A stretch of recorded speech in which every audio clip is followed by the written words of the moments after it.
Joshua.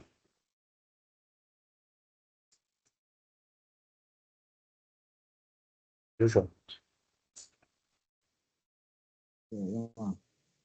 Yo, man, I beg, make the start joining. My phone no good. That's why. After. Make a relax. Make a talk Venice. Relax.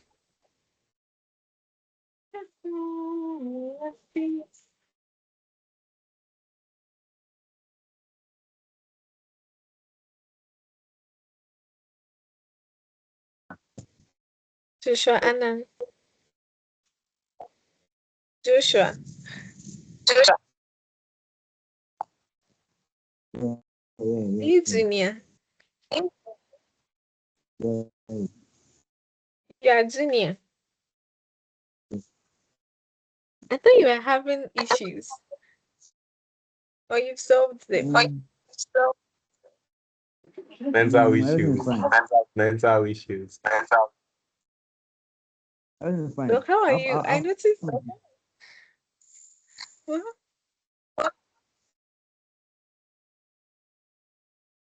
Joshua. Yes, If your stuff back online. And if you don't sleep and don't out you think it.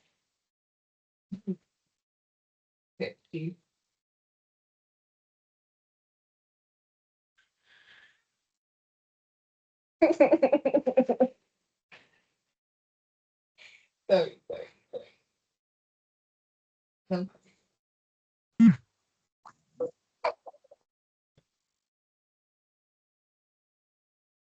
Joshua. I cannot hear you. Is it my network or yours? My network. Oh, okay.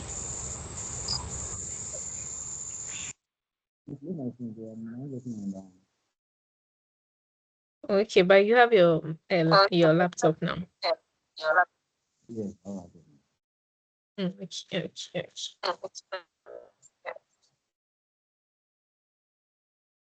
I'm happy for you. Do you know Prince is a wicked friend? I asked him to give me your number so that I'll check on you as your, close pal. He told me no. Every day. So if I've not checked up on you, it is because of Prince. Prince is a very wicked friend. Yeah, I don't talk much. Today I'll get to myself. Yeah, remember camping. When you say I'll get to myself. when you say no crazy, yeah, Yeah, can I read? your church.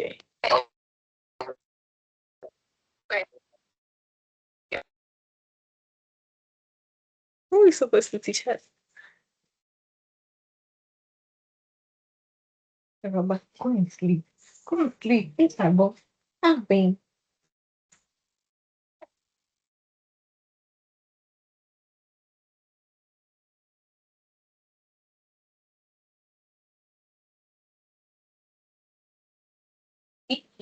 So they crying. Trying. Tonight's up. Baby boy, them better now. Caliente.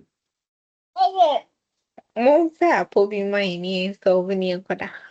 The thing is that it's Isaac is not available, so I'm taking the session. I'm taking over from him. But if they know can make them talk, make them because it was impromptu. So me, I mentioned that. We are here. You are telling us if you know yesterday there were only 3 in the class. So if you are 3 here, you should be able to teach. It doesn't matter. Once I'm here and I'm paid and I'm here, you should teach. So teach. I should cheat or I should teach. Teach. Oh,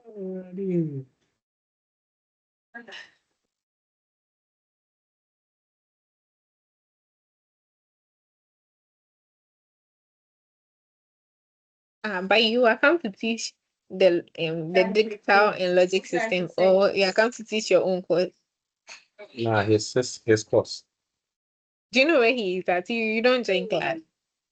I know where he is. Must have we communicate. So we are a very well organized organization. Two Your more organizations in that. treacherous. I think you Yes. shift, Jerry. Where he I see believe at? he said he ended on he's taking you to comparators, right? That's where I am now. I see. So anyway, No. When you patch up, we start here free. Session 5. session like all of session 5. Yeah. As I know, I'm only ready for comparators. Let me That see. Session 5. Let me see. is combinational logic. Oh yeah, combinational logic. Okay. That is only me and Joshua that I see. Joshua, I know Joshua has learned, so he can use it as revision. Yeah, I don't understand. But seriously, it's just others and what's not so. Are you sure? For real. I've not read it actually, so I can't really tell. I'm yet Okay, to read. okay. At the end of the But class, she look with trauma away. You don't know coming with trauma away. if Yeah, they I do the think other yesterday they assignments. were listening to me at home. I'm Yesterday there were listening now. three. Mr. Evans thought.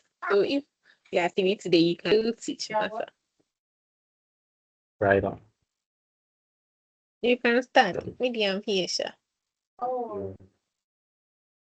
Let me see. Subtractors. I think So start from combinational logic. oh, This come time up. I'll follow them. I've prepared my slides. Shame on you. Okay, let's go back to the slides then. Yes, you can. I believe in you. Not that, like I had my own slides prepared for It don't this matter. thing. I don't like using the school slides. Which Copyright Shema, reasons. Adogu, President General among the nation. Shut up, shut up.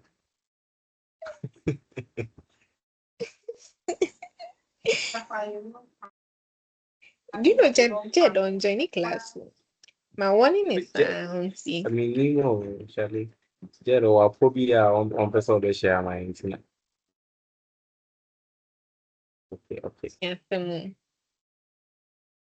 Make I share screen, Jerry. let's start. You're not coming, they'll come like by this time 15 minutes on my back. What was it?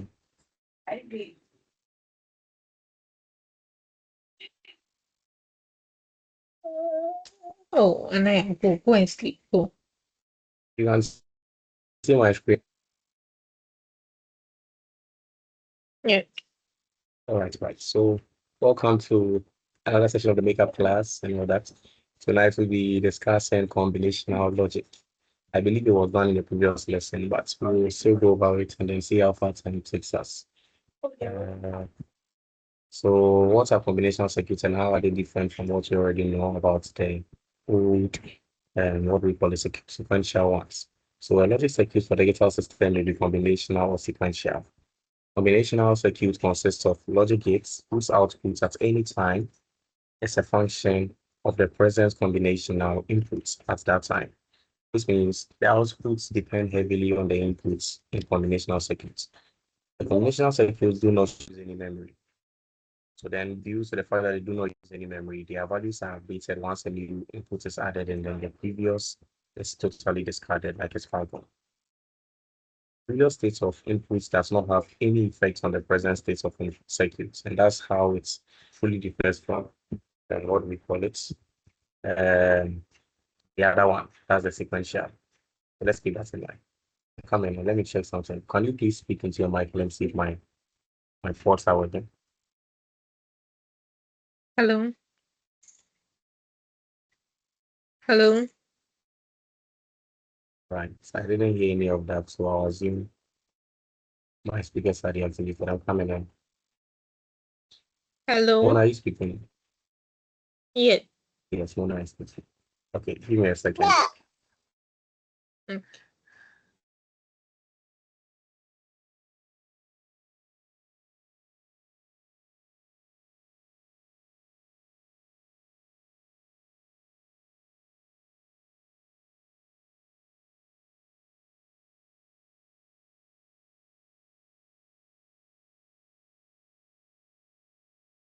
L.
I believe you can hear me now. Please speak into your mic and let me hear you once again, okay?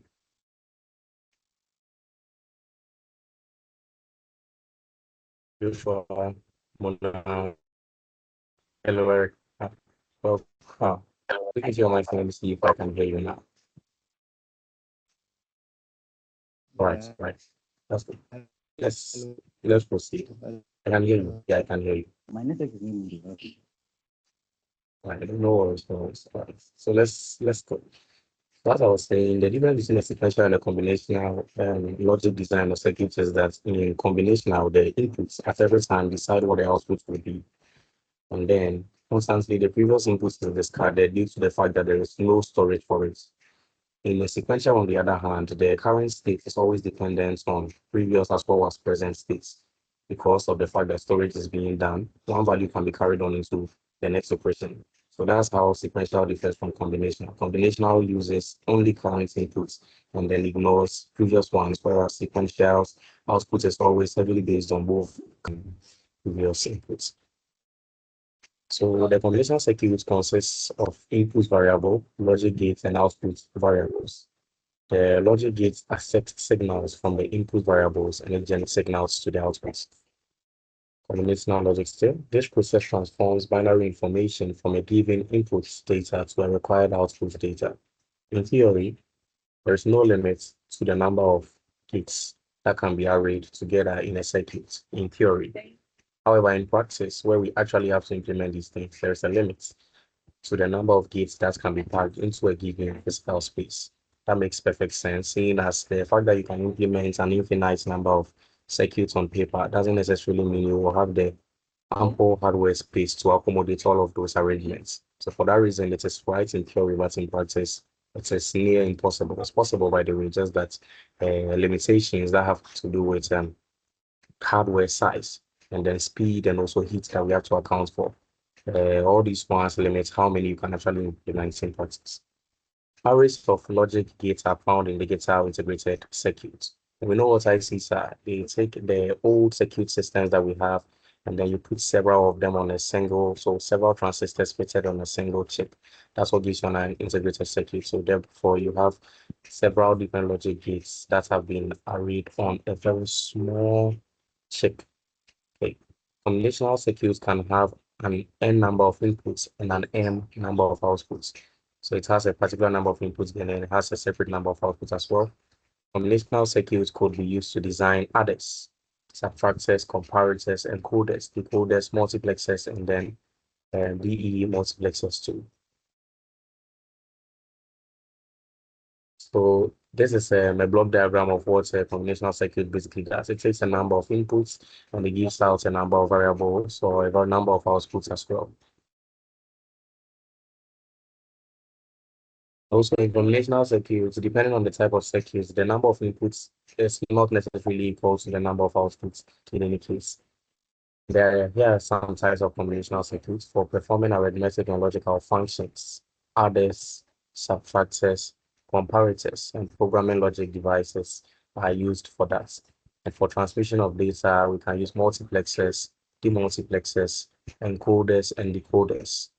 And then for code conversion, we can use binary coded decimal or 7 segment combinational circuits for these ones. In this lesson, I believe we'll be covering mostly adders, subtractors, and comparators.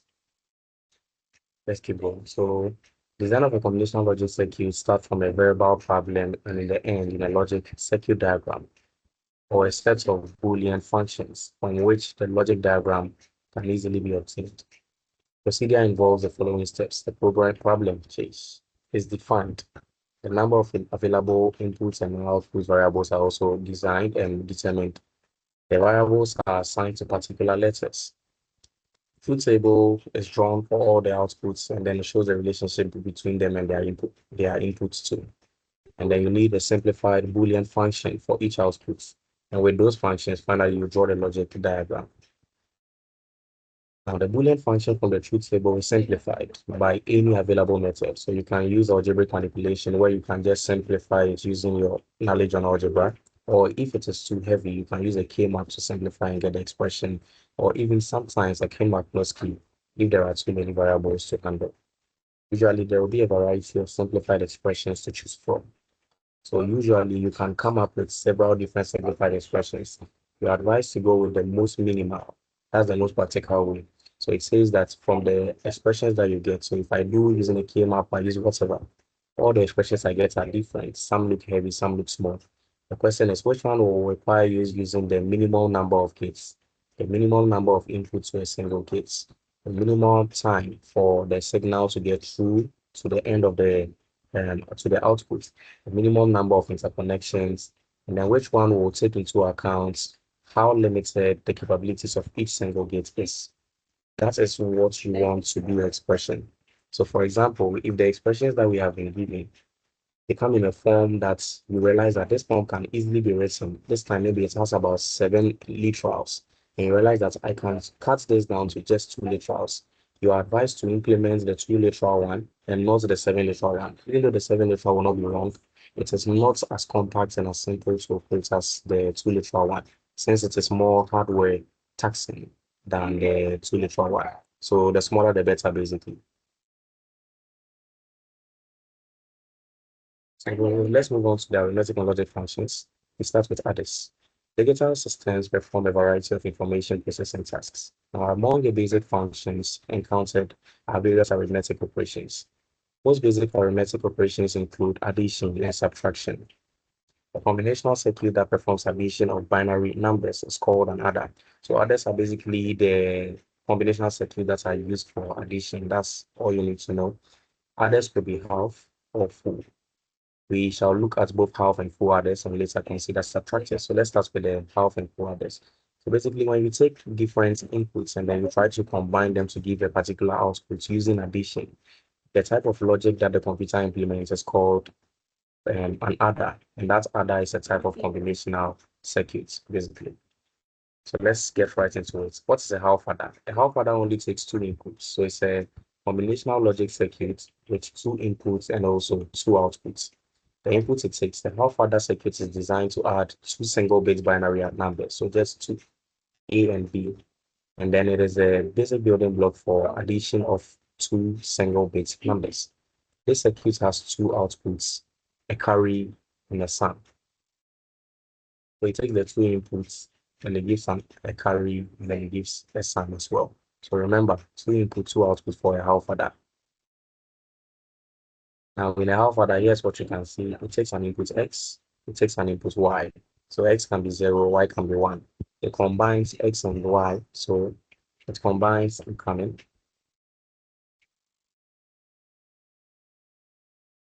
But then the combinational circuit takes 2 different inputs, x and y.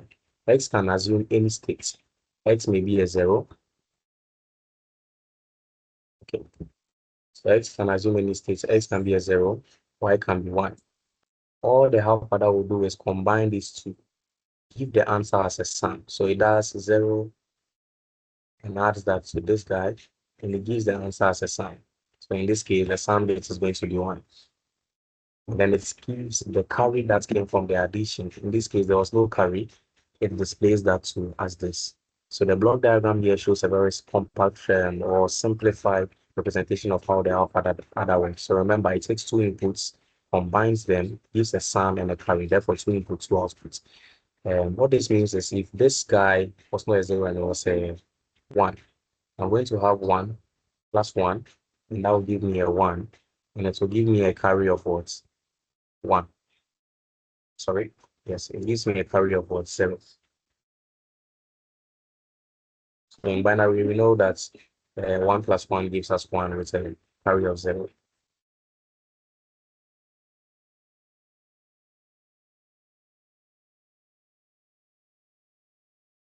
Right.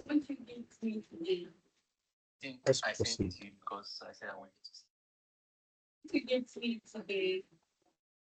Right. So then here's a truth table for a half adder, and let's see how it works. So now since we are using addition, then we'll be using ORs to do this addition. So let's see how that works. It takes 2 inputs, inputs A and then inputs B. It displays a sum for the inputs and then it determines the carry too. So let's work on that quickly. We start with the first one. The first input is A. So that's 0. And then input B, that's also 0. It gives us a sum of 0. 0 plus 0 gives 0, and then there's a carry of also 0. 0 plus 1 on the other hand gives us 1, and then there is still a carry of 0. 1 plus 0 also applies, it gives us 1, there's a carry of 0. Over here is where you see a difference. 1 adds to 1 and gives us 2, right? 2 divides 2 and leaves a remainder of 0, so that becomes our sum. Then we get a carry of 1, because when 2 divides 2 gives us 1. What's basically happening here is this. I believe Mr. Isaac did it with you in your last lesson, but let's remind ourselves. So what is basically happening here is this. If I am combining 1 and then 1 for A and B, what I'll have for this is 1 plus 1 is going to be what? 2. And we do not write the 2. Instead, we divide 2 by 2. The remainder goes here. So when we divide 2 by 2, there's a remainder of 0, but then there will be a carry of 1. That quotient is your carry. 2 divided by 2 gives us 1. That quotient here becomes your carry. So that's what you're seeing here. The carry becomes 1, whereas this guy here stays 0 as the current sum of this side. Exactly. The same applies to when you are doing 0 plus 1. So when I do 0 and I add it to 1, 0 plus 1 straight ahead gives me 1. And since 1 is a number that can be carried in 2 bits, there is no use of, and there is no need to divide it by the radix, which is 2. So then there is 1, our output, which is our sum, and then there is a carry on this side, which is 0. And that's what you are seeing on these sides. Okay, good. So then after designing the truth table, we can use the logic from the truth table to get the expression that points correctly to how a half adder is. So let's see that. From what we can see here, you can tell that for the sum, let's say our sum is S. Our sum is only true when A is false, but B is true, or when A is true, but B is false. But our sum is never true when both of them are true, right? The sum is never true when both of them are true. So you can see when A and B were the same, the sum was false. When A and B were the same, the sum was false. However, when A was the same, B was different, sum was true. A was different, this was that, the sum was true. What does this mean? This means our sum is only true if and only if A is true, like this, but B is false. Sorry. So it means our sum is only true if A is true and B is false. Or if A is false and B is true. So what type of relationship does this represent mathematically and or in algebra? We can see this, look at it carefully. When A is true and B is false, or when A is false and B is true, then and only then can the output be also true. In all the ties that we know, which type of relationship will this be?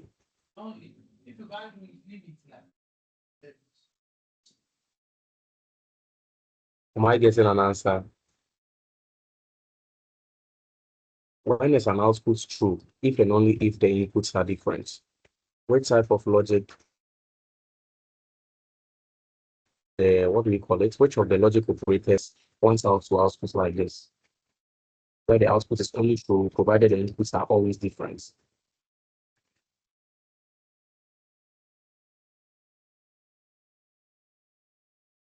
All right. So you this relationship right here, A XOR A and then B, or so A and not B, or A and not A and B is the X is basically the XOR relationship of A and B.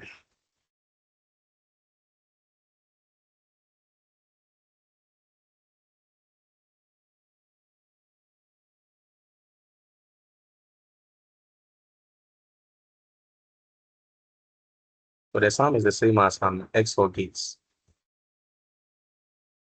for A and B. So this means when you want to represent the sum bits as an expression using giving a one bit a half adder, sorry, the sum bit is represented by an XOR relationship between the two inputs, where the sum can only be true provided the two inputs are always different, and the sum is always false given the two inputs are the same, as you can clearly observe from here. So when there is 0 and then 0 on both sides, the output is false. And there is 1 and there is 1 on both sides, the output is also false. However, when the inputs are different, the output is true. When the inputs are different, the output is true. So then for the sum, we have S is equal to A XOR B, like that. That's one way to do it. Now, what about the carry? So now we realize one thing. For the carry, on the other hand, let me explain all this.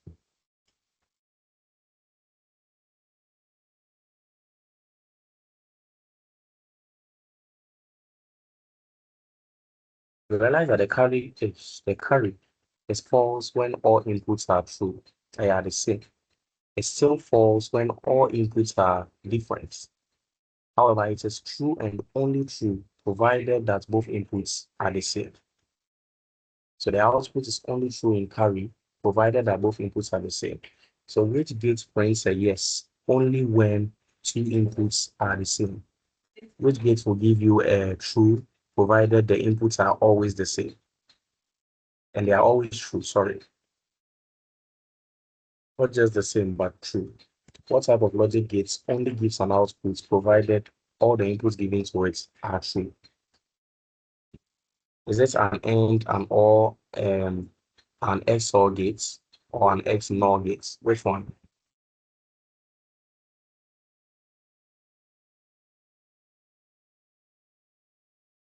Hello, are we here?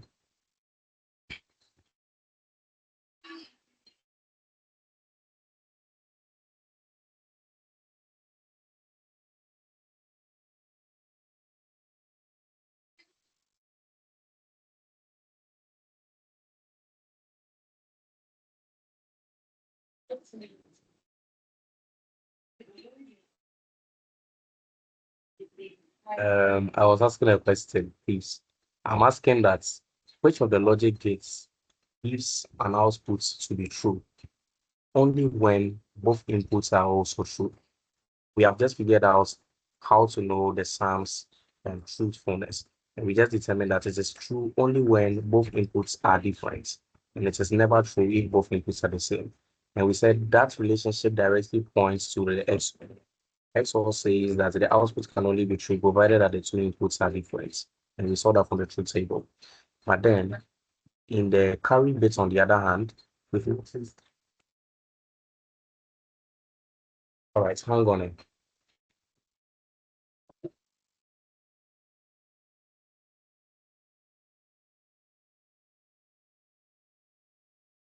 Okay, yes. So I was saying that we just realized that the carry bit is only true provided that the two inputs are also true.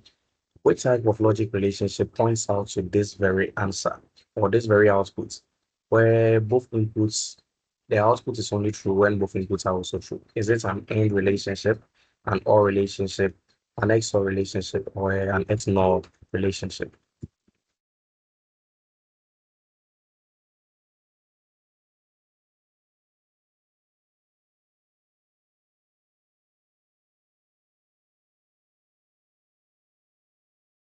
Let me point people, okay?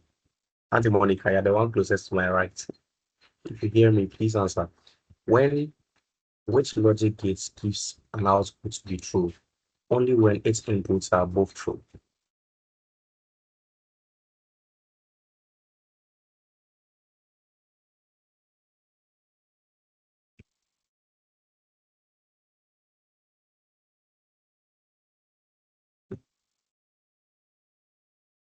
Said I cannot be heard or not.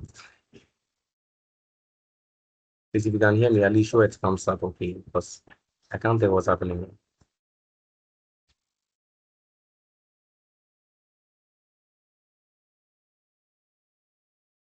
Mona, can you hear me?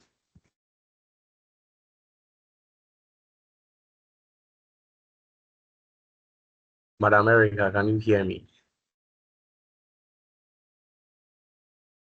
Mr. Calvin, can you hear me? Yeah, I can hear you. Wow.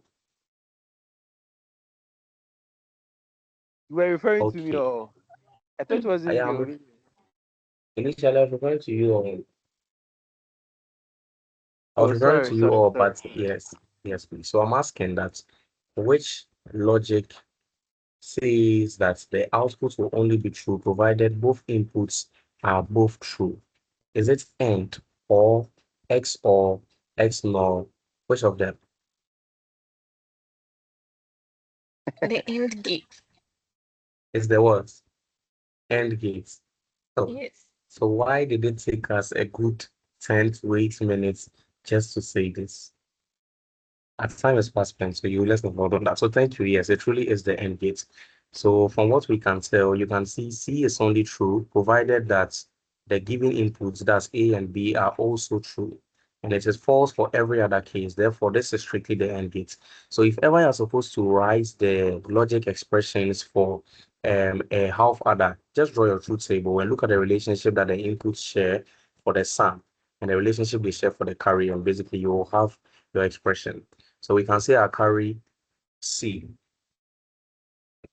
We can say our carry, which is C, is true only when A and B are the same. Just like that.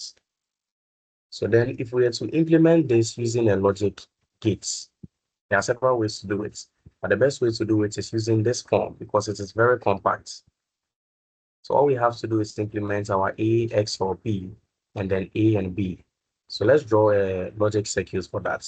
So if I want to draw A, X, or B, and then A, B, all I need are two inputs, right?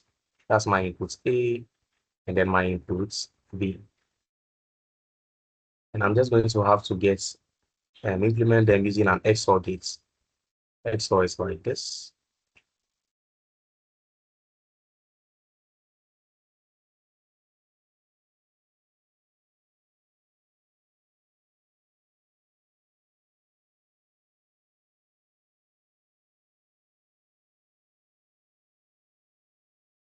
So then that will be it for the sum. So we are trying to draw the logic gate for an XOR a half adder. So what we are doing here is to implement the sum bit, which says AX or B, and that's what we have done it for the sum. But let's not forget that it also has a second part, which is the carry bit, which is A and B. So what will A and B look like? We just have to connect A and B using an AND gate, right? So I'm going to just tap my A from here and tap my B2 from here as well. So an AND gate, right?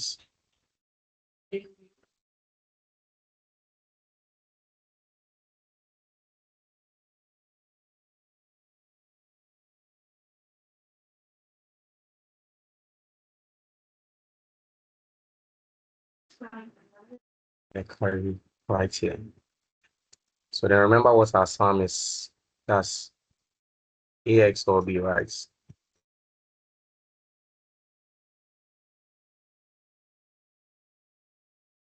Our carry is A and B.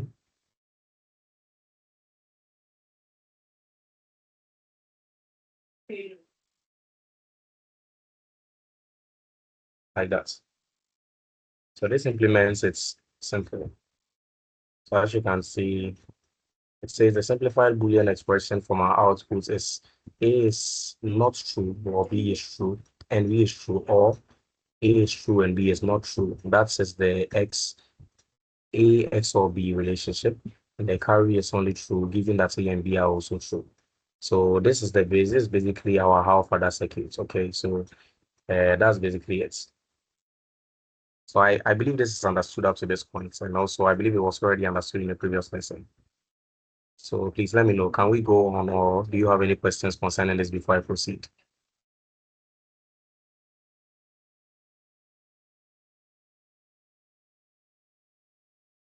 Please proceed.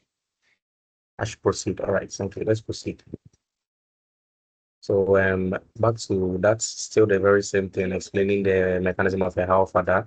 This is a block diagram for it. Okay, it's another simple representation. This is a circuit representation. So depending on what the question wants, if they ask you to implement a circuit, you show this. If it doesn't and it just says prove, then you can just go ahead and use a block diagram to explain, saying that it takes two outputs, two inputs, gives a sum, and then gives a carry. Basically, that's it. Now, in digital logic, we will not only have to combine 2-bit numbers. Sometimes we'll have to deal with 3-bit numbers. So in dealing with 3-bit numbers, you will now have to have a full adder. The full adder consists of 3 separate input channels. Therefore, it allows you to enter 3-bit numbers. However, it uses 3 channels. One is the inputs A, inputs B, and then the third one is a carry. So the carry is always your third bit for when you are starting your operation. Let's see how it works. So it says the full adder is a combinational circuit that forms the arithmetic sum of 3 input bits. It consists of 3 inputs and then 2 outputs. It can add 2 1-bit numbers, A and B, and then the carry C. The full adder is developed to overcome the drawback of the half adder circuit. So what's the drawback of the half adder? It can only combine 2 bits. Therefore, combination of 3 bits was impossible. That's why full adders are used. So how does a full adder work? Unlike the half adder that only uses A and B, full adder takes A, takes B, and then takes a carry in. The carry in being the third bit for that addition. And then it combines the 3, and then it displays a sum, and then it displays an output. So let's bear in mind the fact that it takes 3 inputs but gives 2 outputs. Is that clear? It takes 3 inputs and gives 2 outputs. So just as we did for the first one, we're also going to derive the logic expressions ourselves for the full adder. So here's a truth table for the full adder. So you can see 4 zeros, 4 ones, typical truth table, 2 zeros, 2 ones, 1 0, blah, blah, blah, typical truth table. Now upon addition, you realize that 0 plus 0 plus 0 gives us 1. A 0 and a carry of 0. 0 plus 0 is 0, 0 plus 1 is 1, a carry of 0.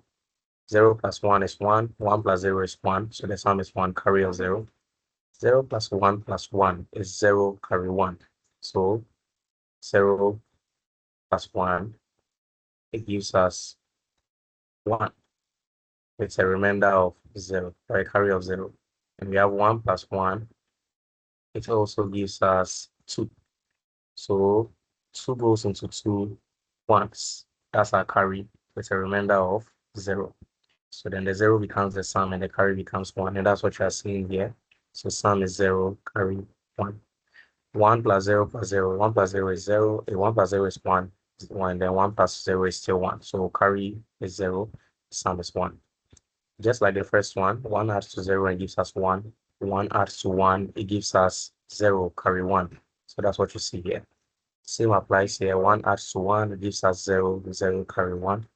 1 adds to 1, it gives us 1. 1 adds to 1, it gives us 1. And finally, with a carry of 1. Now, for this particular one, we are going to I just want us to do one thing. So here's a trick on how to derive the equation for these guys simply. So how can you derive the equation simply without much simplification? This is a trick you can use. So ignore that last line, okay? And let's see how we can derive the equation and the expression, sorry. Let's start with the top. So let's check for when the sum is true. So the sum is only true when, realize this, and let's see. So the sum is true when A is false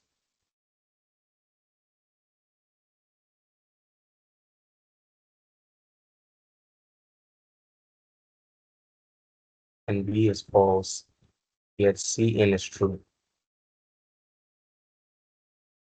That's one time when the sum is true. That's here. The sum is also true when A is false, B is true, and then Cn is also false. Aside that, the sum is also true on this side.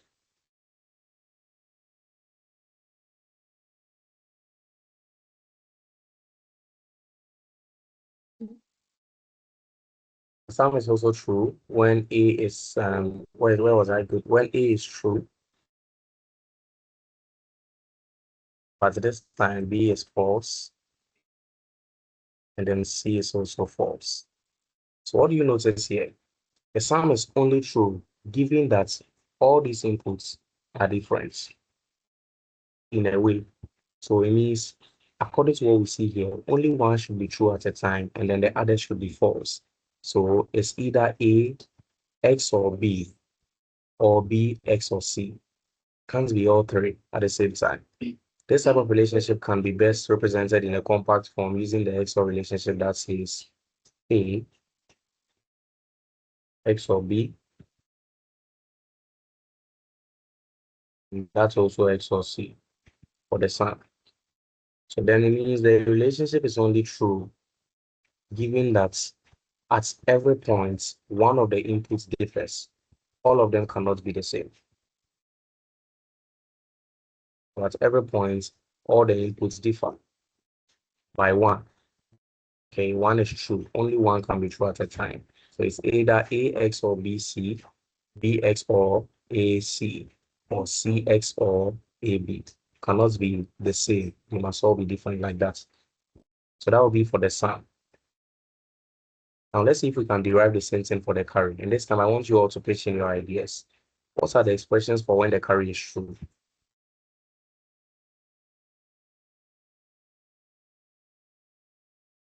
So people, yes, help me out. The carry is true at this point.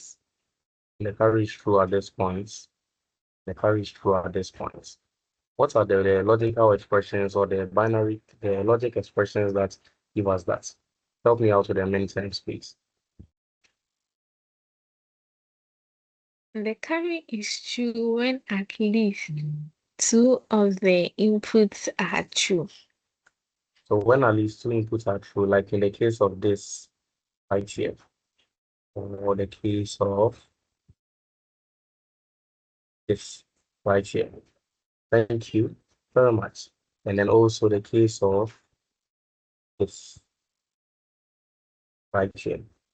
And then thank you. So she said that the carry can only be true provided that two of the inputs are true at a time. So as opposed to the first one where only one of the inputs can be true, this time two inputs must be true for the carry to give an output of true. Okay. So now if we derive all those expressions and then we want to simplify them, I mean this one we are just pointing directly to what the straight answer will be, by the way. Okay. Because we are looking at the relationship that's what the main terms share, and we are using it to derive the traits.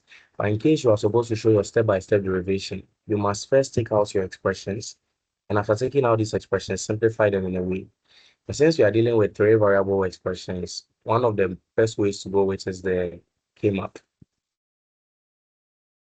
One of the best ways to go is using the K-map. So then this is a K-map that simplifies the expressions you are seeing up here. It translates all the sums. It takes all the sum outputs that you are seeing here, and it also came up for them. That's what you're seeing here, using the inputs X, Y, Z. And then it fixes them at the positions where they are true. So I believe we all know how K-maps work, right? We all know how K-maps work. So this is for the sum right here. And then it gives us these expressions. These four main terms for the expression, it gives them to us.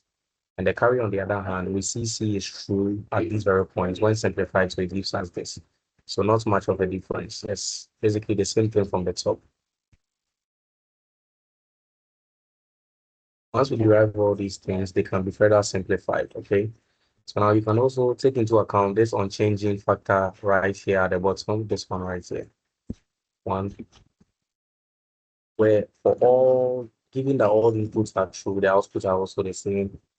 And then if all inputs are true, carry is true. If all inputs are true, sum is also true. That can also be incorporated into the relationship, and that's what you're seeing right here. So we already derived the first three, and that is the XOR relationship. And then finally, we also have this right here. And then the same applies to these guys to see. They came up and simplified the expression into the most simplest way, basically. Okay, that's what you're seeing here. So implement these with logic gates. So now let's see what this logic, how these logic gates handle what you are seeing as a bulky thing over here. So let's start with the sum. Takes X bar, Y bar, that's what you are seeing here, and Z. That's the first AND gate. Another AND gate to implement these guys, X bar, Y, and Z bar. That's what you're seeing right here. It takes another AND gate to implement X, Y, Z. That's what you're seeing right here. So X, Y bar, Z bar, sorry. It finally takes X, Y, Z, another AND gate to implement that over here. Now, to display the sum, we are going to have to give all these three, feed all these three into an OR gate since they are all connected by an OR operator. So we are feeding all these 1, 2, 3, 4 through an OR gate to get a sum. So this is the OR gate implementation for these guys right here. That's the sum, S. And finally, for the carry, how do we get the carry? The carry takes XY as an input, XZ as an input, and YZ as an input right here. Connects all of them with AND operators since they are in a multiplication relationship, and then it displays that as our carry. Therefore, we can conclude that the sum is this right here, this long expression, whereas our carry is this right here, this long expression. So these to define the full adders logic expression. And there is a more compact way it can be written, and that's what we are coming to see right here. So then it says the more compact way is this, and then that's. So the reason why I was saying that the simplest way to derive these expressions without having to go through all this trouble is this. If you ignore the last line here, you're going to see something, and let's see how these connect to the final expression we just saw. You realize that Mona mentioned the output for carry is only true provided two inputs are the same, but one is different, right? So then it says maybe A or B, and A and B. So it can be B and C in, A and C in, or A and then B. They are the ones that can be true, and that's what gives us the output. So basically, the carries expression can be written as our B or C combined with our, so B or C in, sorry, combined with our A and C in, also combined with our A and B. This is actually the simplified expression that points exactly to a full adders sum. And then I carry these two right here. Then once you draw your logic or your truth table, you can write your full expression. And after writing your full expression, you can derive these two things. Deriving them by looking at the relationship that these inputs share and ignoring the last line. That's actually a shortcut that you can apply to get the expressions. Once you get the expression, implementing them with a truth and a logic circuit is simple, right? So you just need an XOR gate to implement these three, and then you need the same for this. So let's draw the more compact or the most acceptable way for the full adder that you saw earlier using these knowledges. And this using this knowledge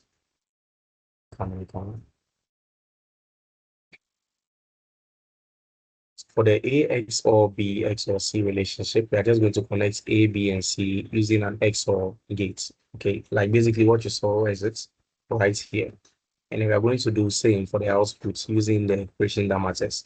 So let's take the first one. We take an A as an input, we take B as an input, and we take C in as an input.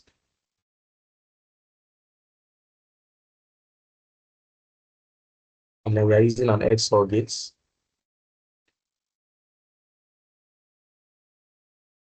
That will be our sum, basically. For the carry, on the other hand, we need an AND gate for B and C, an AND gate for A and C, and an AND gate for A and B. So that's basically going to be an AND gate for B and C, which is going to be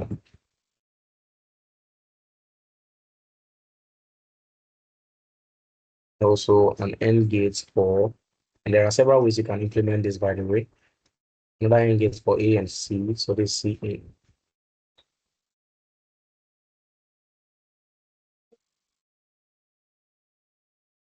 And finally, an AND gate for A and B.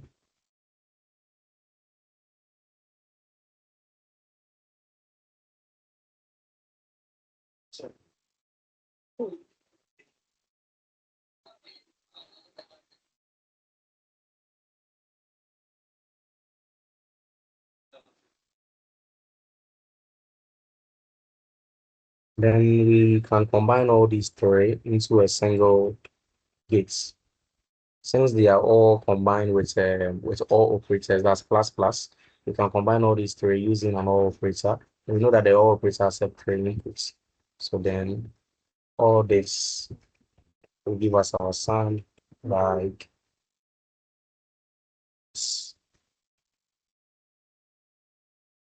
our carry. This an OR gate, by the way.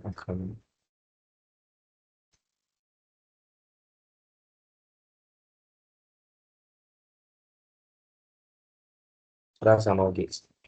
And that implements our sum and then our carry. So the sum you see up here, and then the carry you see down there. So that's basically the logic gates that represents your sum and carry. They can be represented in this form or even more compact. This is a full other form for that. So that's basically it. So if ever you have to draw or identify a diagram, remember the shortcuts you can just take. Go ahead and then observe the table. Remember the relationships that they share. S is only true provided A, X or B, X or C. And C is only true provided B and C are true, or A and C are true, or A and B are true. And then you take out the last line. It will point directly to the most compact form of the expression. Or you can go ahead and then get the full expressions, simplify them with K-maps. And after simplifying them, derive the expressions, and then use those expressions to derive the final expressions too. Their compact forms. Then we have a ripple carry adder. Now, if we are combining two separate multi-digit numbers, that's two separate three-digit numbers or something, the full adder now becomes another limitation. So we will need to go beyond it. There we have the ripple carry adder. So that's basically another system that takes one operation, combines it with another all the way to, like, no matter doing it several times, as many as your question demands. For example, if we are adding three-bit numbers, two three-bit numbers, we just need to draw two separate adders to combine them and generate our final output.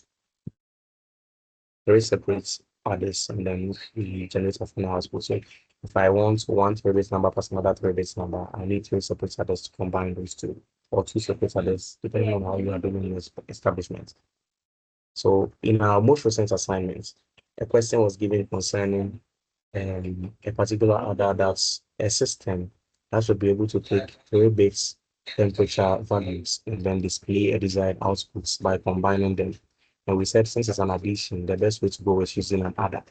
I realized that since we're adding separate bit numbers, separate three bit numbers, we needed to implement two different logic circuits, two different adders, and then even a third adder as well for the least significant bits, the middle bits, and then the most significant bits.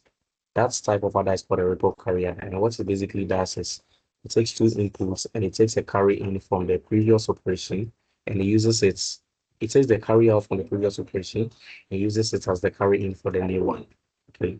So let's just read on it and let's not talk much. Let's get right into it. So it says the problem of adding two multi-digit binary numbers has the following form. Two n-bit binary numbers are available, with all the gates being represented in parallel. The addition is performed by using a full adder to add each corresponding pair of digits, one from each number. The full adders are connected in tandem so that the carry out from one stage becomes the carry into the next stage.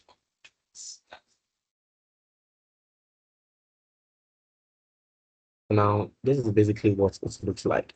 It takes an input. So it takes 3 bit numbers. It takes an input from the first value, that's A0, and then B0. So it takes this here, and it takes a carry. So whenever we are starting the addition, there is no carry. It combines them and generates a sum. And then if there is a carry generated from that, it becomes a new value for the carry in. So that will be a carry out. It becomes a new carry in for the next operation. So it adds 1, 2, it adds the carry in as well. It displays a sum. And then if there is a carry, that carry now becomes the carry in for the next operation. It adds this, that, plus the carry displays a sum. That carry becomes the carry in here. It adds this, that, displays the sum, and then finally a carry too. Mostly that sum and then the last carry sometimes are the same. So what does this mean? I'll explain again. What you should consider is the fact that we are adding a 3-bit number in this case. What's a 3-bit number? If I have a number like maybe 5 represented in 3 bits, that's going to be 1, 0, 1, right? Now let's assume there is a value A, and then it has been said to be the number 101. And there's also a value B, and maybe B has been said to be a particular other value, maybe let's say 1, 1, 1. They are in 3 bits, and then we are supposed to maybe find A plus B. To find A plus B means we need to implement some sort of digital logic to do an addition of A and B. And we know that adders are the ones that can do this. But since we are adding 2 multi-digit numbers, we're going to need an adder that can add all the separate digits of this number. And the type of adder that does this is a full adder.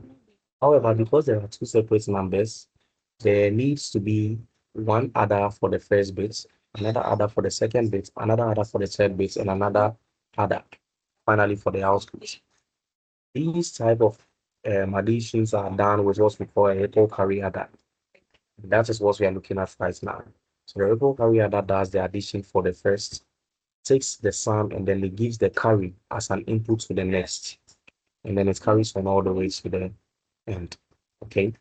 So then for these particular ones, that's basically what you are saying here. If you want to implement this as an actual addition, let's see what happens. Our 101 plus our 1, 1, 1. Combining 1 with 1 gives us what? 0, remainder 1. So you realize that there is a carry in here. There's a carry out from this side. It comes here. It becomes a carry in for this particular operation. So that becomes 1 plus 0 plus 1. That also gives us 0, remainder 1.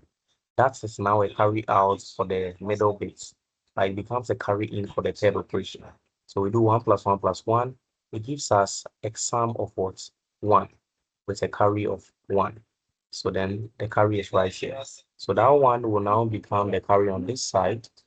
And then this 1 right here comes the sum on this side. So for each addition we did currently, if we were doing it for these 3 numbers, you will say that your 0, that's your sum 0 is this. And then your sum 1 is this. And then your sum 2 is also this. So this one looks like we're adding a 4-bit number. Yes. So for this one, we're adding a 4-bit number. But if we're adding a 3-bit number on the other hand, though, we would have stopped right here. And then our carry would have been displayed right here on this side. So our carry of 1 would have been displayed by this guy right here. So this is a ripple carry adder, and it is used to combine 2 multi-bit numbers. Are we clear? So when you're adding 2 multi-bit numbers, so in that assignment, that's the reason why we had to use a ripple carry adder, since we have to consider separate multi-digit numbers. Now, and here is another block diagram that explains it even better. So follow closely. It takes a carry in. And then where is the initial carry in this? Over here, when we're starting, there was no initial carry in. So that initial carry in is a 0. So whenever you're starting, you assume a 0 is your initial carry in. And then you combine all the way to the end. Okay. So it takes a carry in first, combines P and Q, it generates a sum, and then the carry out here now becomes the carry in for this guy. you see that it takes another input for the second bit. That's the second bit for this 4-bit number, the second bit, P1 and Q1. It combines them, it gets a carry out, and that carry out becomes the new carry in for the next addition. It takes the 10 bits for both numbers, combines them, displays a sum, the carry out becomes the carry in here, all the way to the end. As simple as that. And that's all. Okay. So this one says we have to design a circuit diagram for a 3-bit ripple adder. So we are going to do the very same thing we saw up there, but this time we are doing it for a 3-bit because what we saw is for 4 bits. So I want you to pitch in your ideas for this one. My time is fast spent. But let's still do it anyway. Let's do this as the last thing we do, okay? So we're designing a circuit diagram for a 3-bit ripple adder. So yes, pitch in your ideas. For a 3-bit ripple adder, what do we need? Which conditions make it necessary to use a ripple bit adder?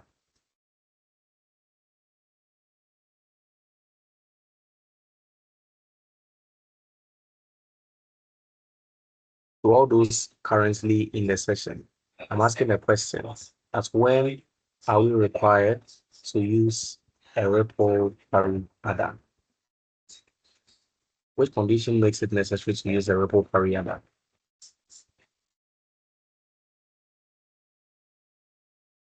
Let me point people. Mr. Ebenezer Nyako.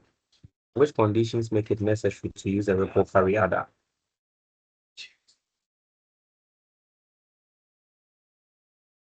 Okay, Mr. Nyako is not talking. Madam Erica, which condition makes it necessary to use a ripple parry adder?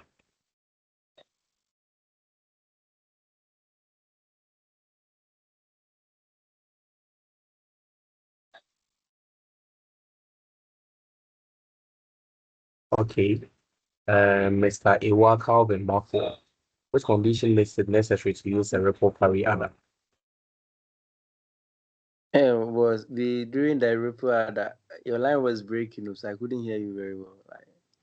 Oh, really? It was the network problems. I couldn't hear you, so I rejoined again. Okay, understood. All right, I'll take it again. And what about you, Mr. Joshua? Mr. Richard, I realize that you just joined. Mr. Joshua, what about you? Which condition makes it necessary to use the ripple carry adder?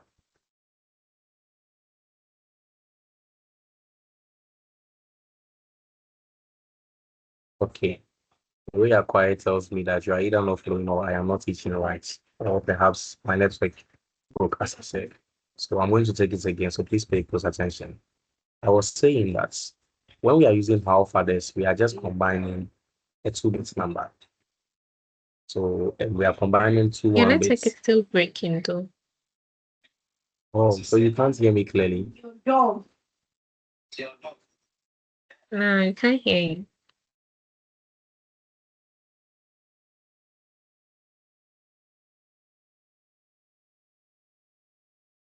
So it's still unclear.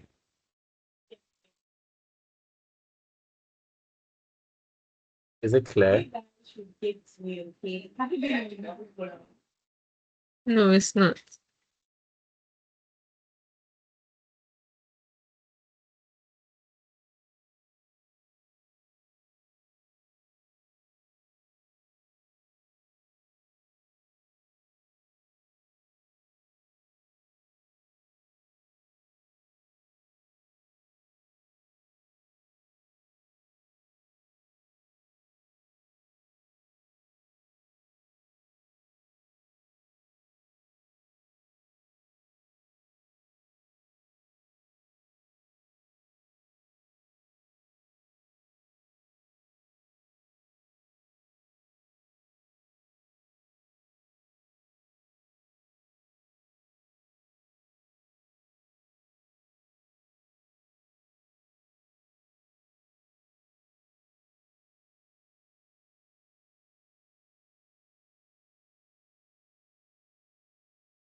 Hello, Mr. Prince. Are you back? Hey.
Erica.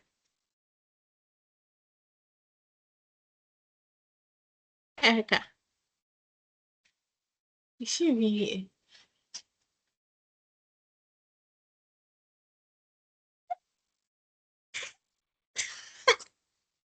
Erica. Erica, I'm calling you. Hey. Yes. Are we the only ones in the class? Yes, yes. I'll remove the rest.